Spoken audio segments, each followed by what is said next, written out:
Clarencio, o Otimista, foi um desenho aclamado e também odiado por muitos. Mas o que muita gente não sabe é que ele tem várias histórias e mistérios escondidos. Esse desenho, que à primeira vista é completamente bobo, inocente e infantil, traz diversas teorias que também serão abordadas nesse vídeo de história. E além disso, Clarencio, na minha opinião, é o melhor desenho que consegue retratar o que é a infância. Ele traz todo esse mundo de imaginação, brincadeiras em coisas cotidianas. Ele está inserido em um contexto social onde as famílias dele e dos seus amigos não têm lá boas condições. Então, ao mesmo tempo que mostra esse tipo de crítica, também vemos todos esses problemas ao olhar de uma criança. E isso pra mim faz ele ser um desenho sensacional. Então, se você ainda tem um preconceito com ele, vem comigo conhecer a história completa de Clarencio, o Otimista. E podemos começar a história com a Mary, essa mãe solteira que, apesar de todos os perrengues, continua sendo muito divertida e alegre a maior parte do tempo, sempre passando essa energia positiva pro Clarencio. E ela era assim desde quando criança. Vemos no seu álbum de fotos ela vestida de vaqueira, de hot dog, sempre brincando e com um sorriso na cara. Porém, a sua mãe Gillis não era uma pessoa muito fácil de lidar. Ela simplesmente criticava tudo que ela gostava de fazer e fazia tudo para controlar cada pedaço da vida da sua filha. E isso, claro, deixou grandes traumas na Mary. Mas mesmo assim ela seguiu com o maior alto astral que ela podia ter. E na escola ela começa a tocar saxofone. Ela sempre gostou também de música. E quando ela chega no ensino médio, ela tinha uma altura e porte físico bem maior do que as outras garotas, entrando assim sendo destaque para o time de basquete da escola. Também trabalha num restaurante de fast food para conseguir uma graninha, mostrando que desde sempre ela luta para ter o que é dela. E nessa época, quando ela já está perto de se formar, ela acaba conhecendo um cara que ela leva para o baile. E este, do qual a gente não sabe o nome, provavelmente é o pai do Clarencio. E ao que dá para entender, ela ficou com ele por um tempo, mas algo aconteceu, pois vemos que ela rasgou a cara dele em uma foto. E aí que entramos na primeira teoria, de que a Mary na verdade estava grávida de gêmeos. O primeiro indício disso é que no quarto dele existe uma beliche, sendo que ele dorme sozinho ali. E o segundo vai ser todas as experiências sobrenaturais que ele vai ter com um garoto chamado Jeremy, este que é muito parecido com ele. Assim, acredita-se que a Mary acabou perdendo um dos seus filhos, e isso com certeza foi mais um gigantesco trauma para ela, e provavelmente o principal motivo da separação dela com o pai deles. Mas de qualquer forma, a vida devia continuar. Ela pegou toda essa tristeza e transformou em amor para dar para o Clarencio. Ela não queria ser de jeito nenhum igual a sua mãe. E assim vemos que ele era um bebê e uma criança muito feliz. E é nessa época que ela começa a trabalhar no salão de beleza, inclusive leva o Clarencio e faz o seu primeiro corte. Com o tempo ela vai se estruturando, criando a sua independência, vivendo sozinha e se vê pronta para ter outro relacionamento. E assim ela acaba conhecendo o Damian, um namorado super bonitão, descolado, que principalmente a mãe dela gostava muito. Mas por fim ele era um mulherengo de mão cheia e acaba não dando certo. Depois disso ela acaba conhecendo na apresentação de uma banda o Chad. E apesar de ele ser um bobão e imaturo, ele tem um coração gigantesco. E isso faz com que a relação deles dê tão certo. A Mary gosta de ajudar as pessoas e o Chad está disposto a ser ajudado e está ao lado da Mary sempre que ela precisar. E assim o Chad fica cada vez mais presente na vida do Clarencio, tornando-se esta a sua nova família. E logo ele conheceria os seus novos melhores amigos e viveria as maiores aventuras da sua infância. E é aqui que começamos a história no desenho. O Clarencio acaba de se mudar de escola e ele está sendo apresentado pela professora. E logo de início ele já distribui convites para uma festa do pijama na sua casa. Porém, ninguém demonstra muito interesse em ir, a não ser dois garotos, Jeff Randall e Ryan Sumonski, que tinham uma personalidade completamente oposta e jamais sequer pensariam em ser amigos. Porém, o Clarencio acaba servindo como uma cola, uma ponte, que junta esses três impensáveis amigos. O Jeff é um garoto todo certo certinho e metódico. A sua própria cabeça denuncia a sua forma de pensar quadrada. Ele é germofóbico, então está a todo momento se limpando e higienizando as coisas. Mas ao mesmo tempo ele ama aprender e tem o desejo de conhecer o mundo. Assim, o entusiasmo contagiante do Clarencio compensa os medos e bloqueios do Jeff. Mas tudo dentro dos seus limites, é claro. Já o Sumo é um caso à parte. Ele é um garoto mal-humorado ao mesmo tempo que é esperto. E quando surgem problemas, as suas soluções são pouco ortodoxas e muitas vezes confusas. Uma caixinha de surpresas, destemido ao extremo, o Sumo é imprevisível, independente e muitas vezes age sem pensar nas coisas o tempo todo. Porém, é completamente leal aos seus amigos e está sempre à disposição. E o Clarencio, no meio disso, os une. Seguindo sempre o seu coração, ele vê a vida de uma forma muito positiva. E esse entusiasmo acaba trazendo o Jeff pra perto, como eu já disse. E por outro lado, o fato dele achar tudo incrível e amar tudo e todos, todo esse otimismo faz ele não ser uma pessoa tão inteligente assim. O que o Sumo acaba se identificando e sendo um motor entusiasta da maior parte das suas brincadeiras. E tudo isso é demonstrado logo no primeiro dia em que eles se conhecem. O Jeff é o primeiro a chegar, observando todas as atividades do Clarencio com estranheza. Já o Sumo, quando chega, a primeira coisa que ele pede é pra cortar o cabelo dele. Os dois então começam a brincar enquanto o Jeff está assistindo um programa cultural para ampliar os seus conhecimentos. Assim eles decidem bolar um plano pro Jeff participar das suas brincadeiras também. E a ideia genial deles foi passar um trote pra polícia. O que acaba não dando nada certo porque o Jeff fica nervoso e expõe a verdade, mas mesmo assim eles decidem continuar tentando. E depois de muito esforço eles conseguem isso. O Jeff estava muito animado para conseguir estourar a pinhata, mas quando faz isso, o Clarencio na verdade colocou abelhas lá dentro. No final todos acabam sendo picados, até mesmo o Chad, o policial e os bombeiros. Porém no fim do dia, mesmo os três ferrados, eles tinham acabado de criar uma conexão que literalmente duraria pelo resto das suas vidas. E o que mais me encanta nesse desenho é que cada episódio pode se encaixar em um momento da nossa infância. Ele traz situações que inicialmente seriam normais e sem nenhuma graça, porém vistas e transformadas ao olhar de uma criança. E o maior exemplo disso é o episódio Perdidos no Supermercado, onde ele com o Sumo vão com a Mary para o supermercado e transforma essa atividade chata em uma verdadeira aventura por todos os corredores. Eles também vão ao fast food para comer muito e deixar o Jeff completamente maluco, brincar sem parar na sala de jogos, com Clarencio roubando o sapato das outras crianças e o Sumo se apaixonando pelo brinde de menina da lanchonete. E vemos as suas personalidades muito marcadas quando eles vão para o fliperama e tem apenas uma ficha cada um para gastar. O Clarencio gasta com o primeiro brinquedo que ele vê pela frente porque ele não tá nem aí, e depois se dedica às outras crianças a hackear os brinquedos para conseguir mais tickets. O Sumo tenta encontrar o jogo que ele mais gosta ali dentro e o Jeff usa seu cabeção para calcular as probabilidades que ele mais teria de ganhar, mas no final também não dá certo. Mas além dos nossos três personagens principais, não podemos nos esquecer dos personagens secundários, que são muito criativos e essenciais para a história. A sua professora é a Senhora Baker, que acaba sendo muito paciente, tenta ser gentil e atenciosa, além de ser uma exímia amante de gatos, assim como eu. Já o Bessel é o riquinho mimado, sendo arrogante, snob, chato e orgulhoso, tanto com seus colegas, mas principalmente com a sua mãe. E isso vem principalmente de traumas da ausência do seu pai, que ele admira muito. E quando ele não tá descontando isso nos outros, ele tá jogando jogos violentos no videogame. E apesar de passar a maior parte do tempo com o grandalhão do Nathan, o travesso do Dustin e às vezes o inseguro e tímido Percy, no fundo ele não sente uma verdadeira amizade por eles, mas por parte dele mesmo, que acaba sendo um completo babaca. Mas no fundo ele tem um bom coração, e quem consegue tirar isso dele algumas vezes é só o Clarencio, que ama todo mundo e o considera um verdadeiro amigo, e isso acaba amolecendo seu coração algumas vezes. Temos também a Chelsea, uma garota muito inteligente, porém com humor mórbido e uma honestidade sem filtro. Temos também a Kimby, que é muito tímida e está a todo momento passando a mão no seu cabelo, sendo amiga íntima da Kurtlin e da Maléfica. Já o Brin é um dos garotos mais inteligentes da classe. Mais do que o Jeff, ele também tem essa paranoia de ter tudo sob o seu controle, sendo sempre muito cauteloso teimoso e não se arriscando, mesmo que nem sempre tudo ocorra como ele deseja. Temos também o pequeno descendente de espanhol Emílio, que ama assustar a sua irmã. Os irmãos Coco e Reed, que sabe lá o porquê, mas tem bocas de pato. Temos também o Brad, que é basicamente o Charlie Brown desse desenho, e ele gosta muito da Mavis, uma garota que tem faringite, por isso se comunica meio balbuciando, porém ela tem um sonho de usar normalmente a sua voz e ser uma grande cantora, ao contrário do Gyler, que a gente nunca viu uma palavra dele durante todo o desenho. E por fim, temos o Gilben, o garoto mais poderoso e que guarda um dos maiores mistérios. Desde o seu início, ele é um garoto que a gente não sabe muito sobre, mas que já era capaz de derrotar homens muito mais fortes do que ele no Braço de Ferro. Até que um dia o Jeff acaba empurrando ele porque ele estava comendo uma das suas estrelas douradas. E depois disso ele acaba mudando completamente. Nunca mais vemos ele andando ou se mexendo normalmente, apenas ficando ali parado com seus braços em um formato estranho. E o que parecia ser um erro de animação quando ele aparece 2 vezes no background quando eles estão andando, na verdade aparentemente ele realmente consegue se teletransportar. Porque depois de sofrer dessa paralisia,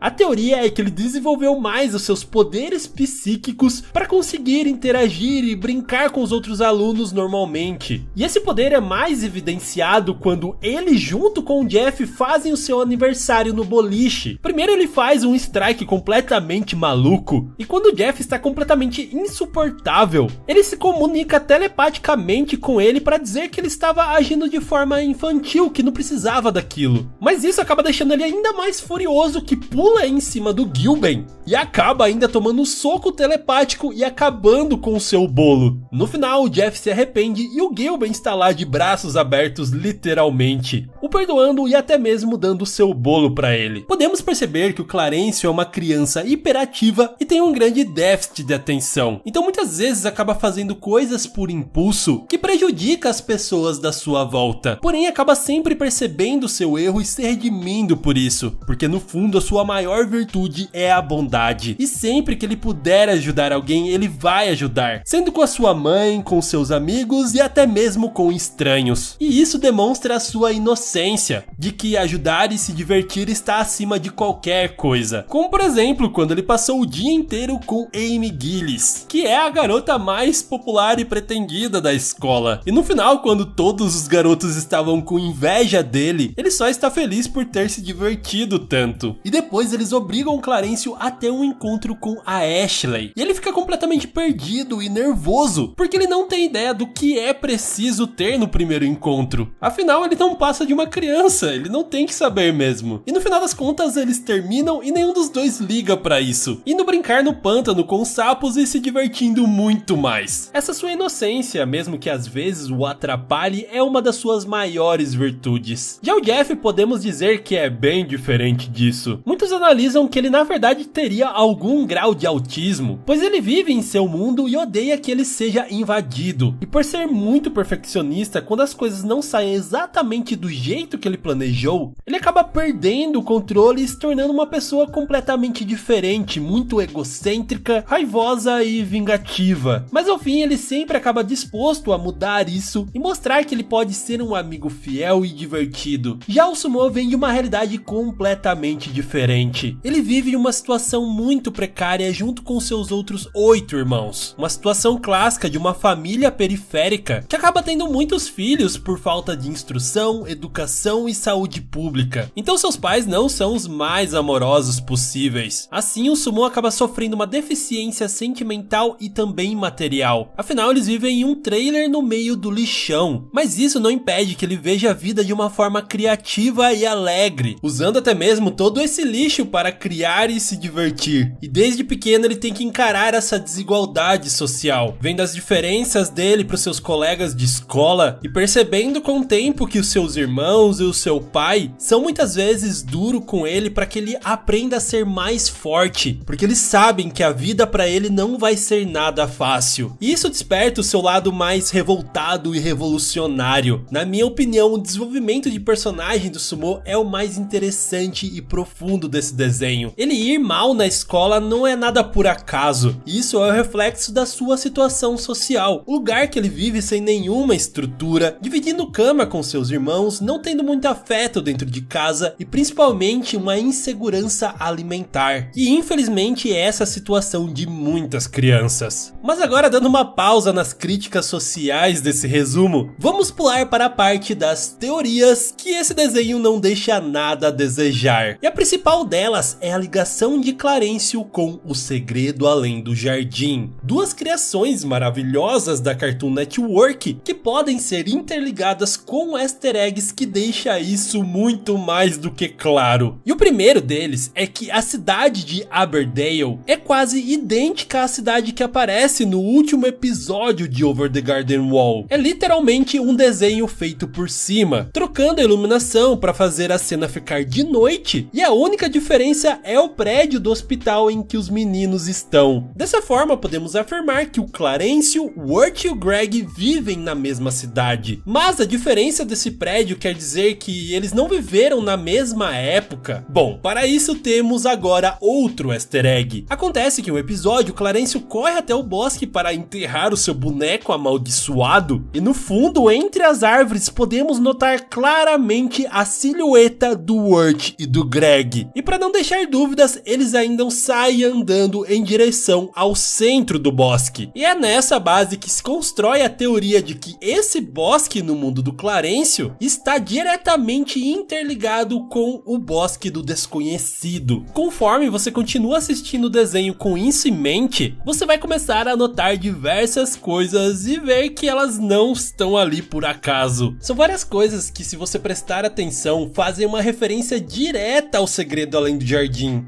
Mas com certeza a história mais intrigante, que provavelmente está interligado com esse universo também, é a história do Equilibrado. Um garoto que é estranhamente parecido com Clarencio, porém com a personalidade completamente diferente. Ele é mal-humorado, grosseiro e fica botando medo em todas as crianças, humilhando até mesmo o valentão do Belson. E isso faz com que ele junte-se ao Clarencio, que por fim acaba flagrando ele fazendo a barba. O Equilibrado não era uma criança. Quando ele iria contar tudo para os professores, o Equilibrado demonstra o poder que ele tem. O seu nome vem do fato dele ter pleno equilíbrio de tudo, e quando faz é capaz de hipnotizar as pessoas e também se comunicar telepaticamente. E aqui está a informação mais importante. Ele entra na cabeça do Clarencio e revela que ele vem do mundo dos espíritos. E aí já podemos entender qual mundo é este. E ainda logo depois acaba aparecendo o seu dono, revelando que na verdade ele fazia parte de um circo, o Circo Invisível, onde todos os integrantes eram uma versão macabra de personagens de Clarencio. Mas o mais intrigante é o visual desses personagens, com roupas de uma outra era e até mesmo uma paleta de cores muito diferente, que é coincidentemente muito parecido com os personagens de Over the Garden Wall. Então existe a teoria de que o Circo Invisível são personagens que vieram diretamente do desconhecido, que por alguma razão, assim como aconteceu com o Wirt e com o Greg, eles conseguiram atravessar essa realidade e chegar ao mundo físico. E esta não seria a última vez que o Equilibrado apareceria. Para garantir que não foi tudo um sonho do Clarencio, alguns episódios depois nós vemos a foto dele no diário da escola, comprovando que realmente ele esteve lá e se inscreveu como um aluno. E o ainda mais bizarro é que eles fazem a ligação do Equilibrado com o Jeremy.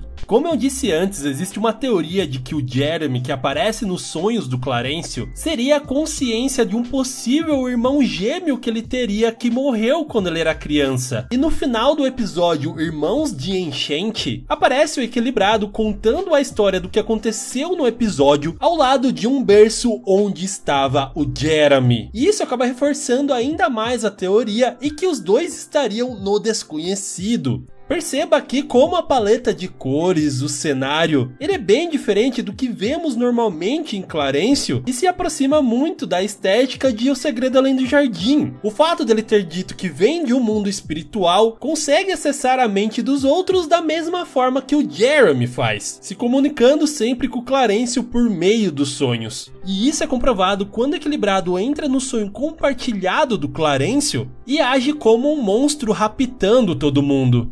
E somente graças ao Jeremy, que também aparece por lá, o Clarencio consegue lembrar de como controlar os seus sonhos para que assim ele consiga salvar os seus amigos. E todas essas conexões explicariam o tanto de coisa maluca que acaba acontecendo em Aberdale. Então deixe aqui nos comentários o que vocês acham dessas teorias. Mas enfim, prosseguimos agora para o final do desenho. E eu amo como eles acabam abordando nessa reta final o fato de que nada dura para sempre. Principalmente a nossa infância. Essa época que é uma das melhores da nossa vida, infelizmente uma hora vai acabar e a gente pode até não perceber, mas crescer e amadurecer é algo necessário, mesmo que seja algo que pode lhe dar medo e insegurança. E nada mais justo do que o final desse desenho que fala sobre a infância terminar com esses dilemas do crescimento, da mudança para a adolescência e também da mudança desses seus amigos de infância. Porque dependendo da situação, podemos perder essa conexão incrível que a gente tinha. E é isso que o Clarencio acaba enfrentando.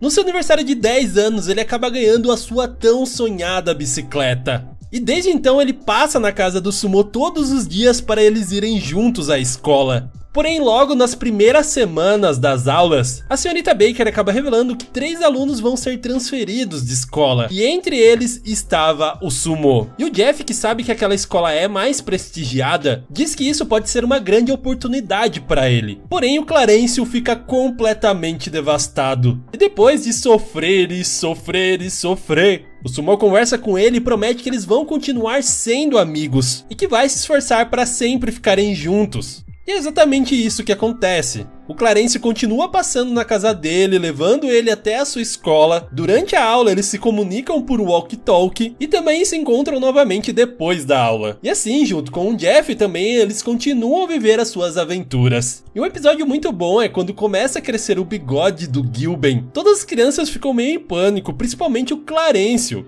porque eles não querem deixar de ser crianças. E no final é o próprio Gilben que acaba tranquilizando todo mundo, fazendo com que eles aceitem o seu próprio crescimento. Então chegamos finalmente ao último episódio da série. Falta apenas um dia para acabar as aulas. E o Clarencio com o Jeff se encontram com o Sumo, que agora está todo cabeludo novamente, e ele acaba percebendo que no próximo dia vai ser aniversário do primeiro dia que eles se conheceram, que é exatamente o dia em que ele cortou o cabelo do Sumo. Então ele queria repetir esse feito como uma forma de comemoração. E ele estava muito entusiasmado esperando esse momento, só que quando ele chega lá, ele tem uma das piores decepções de todas. O Sumo estava cortando seus cabelos com seus novos amigos da outra escola. E apesar de ele dizer que ninguém corta cabelo igual ele, afinal eles deixaram um fio gigantesco no meio, ele continua ali entusiasmado contando as histórias dos seus novos amigos. E isso deixa o Clarencio bem triste porque ele sente que ele perdeu o seu amigo para o outro grupo. Então ele passa o resto do dia na sala de aula todo depressivo, enquanto estava todo mundo muito feliz, porque era o último dia de aula. Até mesmo o Belson, que mudou bastante e estava assinando o caderno dos seus amigos. E por fim o Jeff acaba sendo a voz da razão e mostra pro Clarencio que agora nas férias ele vai ter todo o tempo do mundo para ficar com o Sumo. E ele, percebendo isso, também vê que ele estava deixando o Jeff completamente de lado, coitado, mudando a sua atitude com ele e indo atrás do Sumo para se desculpar também, cortando assim aquele último fio de cabelo e voltando a se divertir os três juntos, como sempre foi e como sempre irá ser. E este é um dos finais de Clarencio. Bom, é o final do último episódio, porém existe aquela clássica cena deles com mais de 80 anos e ainda estão juntos. Só que antes de falar disso, eu tenho que trazer uma outra teoria. E como todo desenho animado, sempre existe uma teoria mais macabra por trás. E isso acontece em um episódio em que a mãe da Mary, a avó do Clarencio, acaba morrendo, e eles têm que pegar uma viagem de avião para ir até o funeral dela. Só que durante esse voo, que o Chad já estava completamente com medo, o capitão, que era um completo maluco, acabou deixando o Clarencio ali se divertindo divertir um pouco no posto de copiloto e depois também deixou o Shed ali brincar um pouco para ele perder esse seu medo. Só que acontece que um pássaro acaba se chocando com o vidro e o Shed simplesmente surta apertando todos os botões. Comprovando que o piloto tava maluco mesmo, ele acaba deixando o Shed para controlar o avião e voltar à estabilidade. Só que claro, não dá certo e o episódio acaba. Então existe a teoria de que eles se acidentaram nesse voo e este na verdade é o episódio final do desenho. E uma das coisas que sustenta isso é que em episódios futuros a esse, a avó do Clarencio acaba aparecendo ali no background, o que não faz sentido cronológico. Porém, uma coisa que vai contra essa teoria é o episódio Expansão do Piloto, onde aparece os três ali já bem velhinhos tentando se lembrar o dia em que eles se conheceram e todos eles não têm mais as suas pernas. Tem quem teorize que o Clarencio acabou perdendo as suas pernas ali naquele acidente e tem até um episódio de premonição do Jeff que o Clarencio já estava sem as suas pernas. Mas isso não faria sentido do porquê o Sumo e o Jeff também terem perdido as suas. Seria muita coincidência os três perderem cada um pela sua razão. Mas enfim, consideramos que o verdadeiro final é que os três continuarão juntos por muitos e muitos anos, vivendo em um mundo futurista à la os Jetsons e sem lembrar com nenhuma precisão como eles realmente se conheceram. E assim, meus amigos, terminamos a história completa de Clarencio. Muito obrigado por ter assistido esse vídeo até agora. Eu não pedi lá no início, mas peço agora. Deixe seu like nesse vídeo se gostou, também se inscreva no canal e ative o sininho para não perder as próximas histórias. Com isso dito, aquele grande